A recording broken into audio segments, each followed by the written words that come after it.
Hello students, BSc first year की botany की online classes में पिछले वीडियो के अंदर हमने पेनिसिलियम की सिस्टमेटिक पोजीशंस, इसके अलावा उसकी वेजिटेटिव स्ट्रक्चर और उसके अंदर रिप्रोडक्शन के बारे में पढ़ा था। रिप्रोडक्शन के अंदर अब हमने पेनिसिलियम के अंदर कायिक जनन और अलैंगिक जनन के बारे में पढ़ा था। तो पेनिसिलियम के अंदर अलैंगिक जनन है जो कोनिडिया के द्वारा होता है और कोनिडिया का निर्माण है जो कोनिडियम दर पर होता है। और कोनिडियम दर पर है जो रेमी मेटुली और ये जो स्टेरिज्मेटा या फिर जिनको बोलते हैं अपन प्रांगुल, तो इन प्रांगुलों पर है जो कोनिडिया का निर्माण होता है और कोनिडिया जर्मिनेट होकर वापस क्या करते हैं, नए माइसिलियम का फॉर्मेशन करते हैं। आज के इस वीडियो के अंदर अपन पढ़ेंगे पेनिसिलियम के अंदर लैंगिक जनन या सेक्सुअल रिप्रोडक्शन इन पेनिसिलियम। तो पेनिसिलियम की लगभग सभी जातियां जो होमोथेलिक या अपन कह सकते हैं समजालिक होती हैं या समथैलिक होती हैं। कहने का मतलब समथैलिक या समजालिक जातियाँ होती हैं, उनमें जो नर जननांग और मादा जननांग दोनों एक ही कवक तंतु पर या फिर एक दूसरे के पास पास स्थित कवक तंतुओं पर बनते हैं। तो अपन पेनिसिलियम के लैंगिक जनन के दौरान अपन पेनिसिलियम वर्मिक्यूलेटम के डायग्राम को साथ में समझते हुए इसके अंदर लैंगिक जनन की स्टडी करेंगे। तो पेनिसिलियम के अंदर लैंगिक जनन है जो विषम युग्मक की प्रकार का या ओगैमस टाइप का होता है। इनके नर जननांग को पूदानी कहते हैं और मादा जननांग को एस्कोगोनियम कहा जाता है और दोनों का विकास एक ही कवक तंतु पर होता है।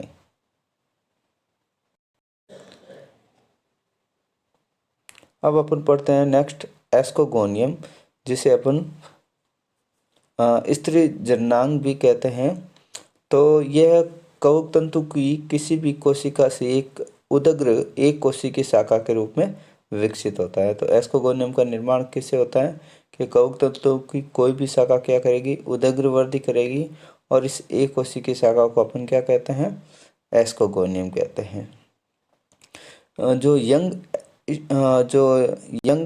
स्टेज में या युवा अवस्था में या प्रारंभिक अवस्था में एस्कोगोनियम है जो यूनिन्यूक्लिएट या एक केंद्र की होता है, लेकिन जब ये मैच्योर हो जाता है तो इनके न्यूक्लियस में डिवाइड होता है, माइटोसिस डिवीजन होता है और माइटोसिस डिवीजन के द्वारा बहुत सारे अनेक बार माइटोसिस डिवीजन होता है जिसके फलस्वरूप 32 से लेकर 64 संतति केंद्रकों का निर्माण होता है। नेक्स्ट अपन पढ़ते हैं पेनिसिलियम के अंदर नर जननांग या पूदानी का निर्माण कैसे होता है। तो पेनिसिलियम के अंदर पूदानी है जो एस्कोगोनियम के पास की कोशिका से ही विकसित होती हैं और इस पास की कोशिका से विकसित होने वाले पूदानी मतलब यानी कि एस्कोगोनियम के पास की सेल से जो पूदानी शाखा के रूप में जो एंथेरिडियम में जो डेवलप होता है। फिर इस पूदानी शाखा क्या करती है, एस्कोगोनियम के चारों ओर अवृंद कुंडल के रूप में लिपटी हुई ऊपर की ओर बढ़ती हैं और इस शाखा के आधार पर पट निर्माण से ये क्या करता है, शेष कवक तंतु से अलग हो जाता है। अब हम पढ़ते हैं पेनिसिलियम के अंदर निषेचन या फर्टिलाइजेशन। पेनिसिलियम के अंदर फर्टिलाइजेशन से पहले अपन पढ़ते हैं पेनिसिलियम के अंदर युग्मकदानी संपर्क होता है और उसके बाद में उनके साइटोप्लाज्म में जो एक दूसरे के अंदर चले जाते हैं और फिर है जो आगे के मतलब एस्कोस्पोर का फॉर्मेशन होता है। तो युग्मकदानी संपर्क के द्वारा दोनों युग्मकदानी एक दूसरे के नज़दीक आती है और दोनों की वॉल घुल जाती हैं।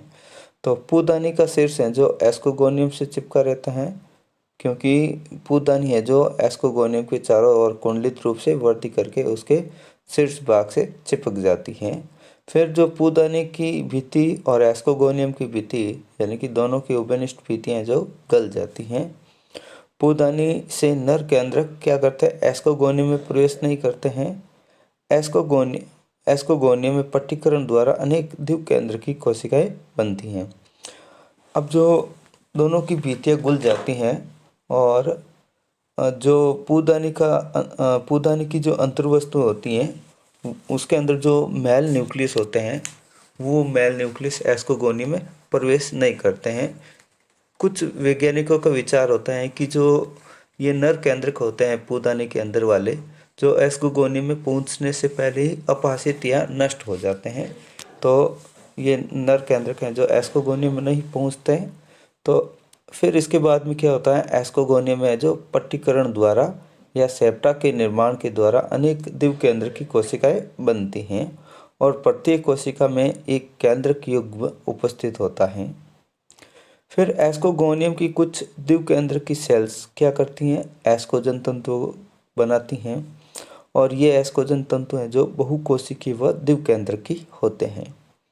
प्रत्येक एस्कोजन तंतु की शीर्षस्थ कोशिका एस्कोजन मात्र कोशिका के रूप में कार्य करती हैं। अब एस्कोजन तंतु किस एपिकल सेल्स किस फॉर्म में वर्क करती हैं, किस वर्क एज एस्कोजन मदर सेल्स। अब जो एस्कोजन मदर सेल्स होती हैं उसके अंदर उपस्थित केंद्रक युग्म के दोनों केंद्रक क्या करते हैं, फ्यूज्ड होकर डिप्लॉइड न्यूक्लियस का फॉर्मेशन करते हैं। अब इस डिप्लॉइड न्यूक्लियस वाले जो संरचना होती है जिसे शिशु एस्कस कहा जाता है। शिशु एस्कस के द्विगुणित केंद्रक में एक अर्धसूत्री व 2 समसूत्री विभाजन से 8 अगुणित केंद्रकों का निर्माण होता है। सभी अगुणित केंद्र क्या करते हैं, कायांतरित होकर एस्को बीजाणु का निर्माण करते हैं और प्रत्येक एस्कस में 8 एस्को बीजाणु बनते हैं, जिनमें से 4 एस्को बीजाणु एक प्रभेद के तथा दूसरे 4 एस्को बीजाणु जो दूसरे प्रभेद के होते हैं। नेक्स्ट पढ़ते हैं एस्कोकार्प का निर्माण या डेवलपमेंट ऑफ एस्कोकार्प। तो एस्कोकार्प का निर्माण कैसे होता था, जैसे अपने पढ़ा था एस्परजिलस के अंदर एस्कोकार्प का निर्माण, ठीक इसी प्रकार इसके अंदर भी होता है। तो एस्कोगोनियम तथा एस्कोजन तंतु के निर्माण के साथ साथ जननांगों के चारों ओर अनेक बंधीय तंतु विकसित होते हैं और एक बहुस्तरीय आवरण बनाते हैं जिसे पेरिडियम कहते हैं। और ये पेरिडियम है जो एस्कोजन तंतुओं की रक्षा करता है। तो एस्परजिलस के अंदर अपन ने पढ़ा था कि जो यानी कि जो एस्कोगोनियम होती है उसके आधारी भाग से अनेक बंधीय सूत्र उत्पन्न होते हैं और ये बंधीय सूत्र क्या करते हैं, एस्कोगोनियम को और उसके साथ में उपस्थित जननांगों को चारों ओर से घेर लेते हैं। तो ठीक इसी प्रकार पेनिसिलियम के अंदर भी एस्कोगोनियम के आधारी भाग से बंधीय सूत्र निकलते हैं और ये बंधीय सूत्र क्या करते हैं, एस्कोगोनियम और पूदानी और एस्कोजन तंतु को चारों ओर से घेर लेते हैं, जिन्हें अपन पेरिडियम कहते हैं। और पेरिडियम क्या करती हैं, पेरिडियम एस्कोगोनियम पूदानी और एस्कोजन तंतु को सम्मिलित रूप से क्या करते हैं, एक फलन पिंड बनाते हैं जिसे एस्कोकार्प कहते हैं। पेरिडियम से घिरे एस्कोगोनियम पूदानी व एस्कोजन तंतु क्या करते हैं, संयुक्त रूप से एक फ्रूटिंग बॉडी या फलन पिंड का निर्माण करते हैं जिसे एस्कोकार्प कहते हैं। ये फलन पिंड चारों ओर से बद्ध होते हैं, तो ऐसे फलन पिंड को अपन क्या बोलते हैं, क्लिस्टोथीसियम प्रकार का फलन पिंड। तो एस्परजिलस के अंदर भी क्लिस्टोथीसियम पाया जाता है और पेनिसिलियम के अंदर भी क्लिस्टोथीसियम होता है। अब एस्को बीजाणु परिपक्व होने पर क्या करते हैं, एस्कस की भित्तियां गल जाती हैं और एस्को बीजाणु क्या करते हैं, क्लिस्टोथीसियम उपस्थित पोषक द्रव्यों में तैरते रहते हैं। फिर जब एस्को बीजाणु मैच्योर हो जाते हैं तो क्लिस्टोथीसियम की वॉल फट जाती हैं और एस्को बीजाणु मुक्त हो जाते हैं। फिर एस्को बीजाणु क्या करते हैं, किसी उपयुक्त अधो स्तर पर गिरने के बाद जब फेवरेबल कंडीशन आती हैं तो अंकुरित होकर नया कवकजाल बनाते हैं। आपके सामने स्क्रीन पर अलैंगिक जनन के आरेखीय या डायग्रामेटिक तरीके से अपन समझते हैं। तो इसमें जो डायग्राम ये दे रखा है, सबसे पहले क्या होता है कि जो पेनिसिलियम की सेल्स होती हैं उनसे उधर वो ब्रांच निकलती हैं जिसे अपन फीमेल ब्रांच कहते हैं। अब ये इस फीमेल ब्रांच के अंदर बहुत सारे न्यूक्लियस होते हैं। फिर फीमेल ब्रांच डेवलप होकर यंग एस्कोगोनियम का निर्माण करती हैं।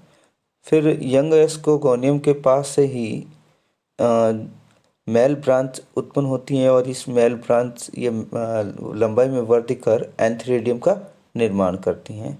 फिर ये एंथीरिडियम क्या करता है, धीरे धीरे इस एस्कोगोनियम के चारों ओर लिपट कर एस्कोगोनियम के शीर्ष भाग तक पहुंच जाता है। फिर एंथीरिडियम और एस्कोगोनियम की वॉल एक दूसरे से चिपक जाती हैं और जिस स्थान पर से दोनों वॉल मिली हुई होती हैं उन दोनों उभयनिष्ठ पीतियाँ जो गल जाती हैं। लेकिन जो फूदानी के अंदर प्रेजेंट न्यूक्लियस होते हैं वो एस्कोगोनियम के अंदर एंटर नहीं करते हैं, क्योंकि ये इसमें एंटर करने से पहले ही अफासित या नष्ट हो जाते हैं। तो जो एस्कोगोनियम के अंदर जो प्रेजेंट न्यूक्लियस होते हैं वो क्या करते हैं, डाइकैरियन स्टेज बनाते हैं। फिर इनके अंदर सेप्टा का फॉर्मेशन होता है, तो अनेक सेल्स बनती हैं और फिर सेल्स बनने के बाद में प्रत्येक सेल्स के अंदर डाइकैरियन स्टेज होती हैं और फिर एस्कोजन तंतुओं का निर्माण होता है और इस तरह से क्लिस्टोथीसियम की संरचना बन जाती है। तो ई डायग्राम में मैच्योर एस्कोगोनियम और उसके चारों ओर लिपटा हुआ है जो एंथीरिडियम दे रखा है। फिर एफ डायग्राम के अंदर जो दे रखा है एस्कोगोनियम और एंथीरिडियम के अंदर फर्टिलाइजेशन की प्रोसेस। और एच डायग्राम जो मैच्योर क्लिस्टोथीसियम होता है, जब इसके अंदर एस्को बीजाणु मैच्योर हो जाते हैं तो क्लिस्टोथीसियम की वॉल फट जाती है और एस्को बीजाणु जो रिलीज हो जाते हैं और उपयुक्त अभिदो स्तर पर गिर के नए माइसेलियम का फॉर्मेशन करते हैं। इसी के साथ आपकी जो पेपर सेकंड की यूनिट फर्स्ट कंप्लीट होती हैं। धन्यवाद।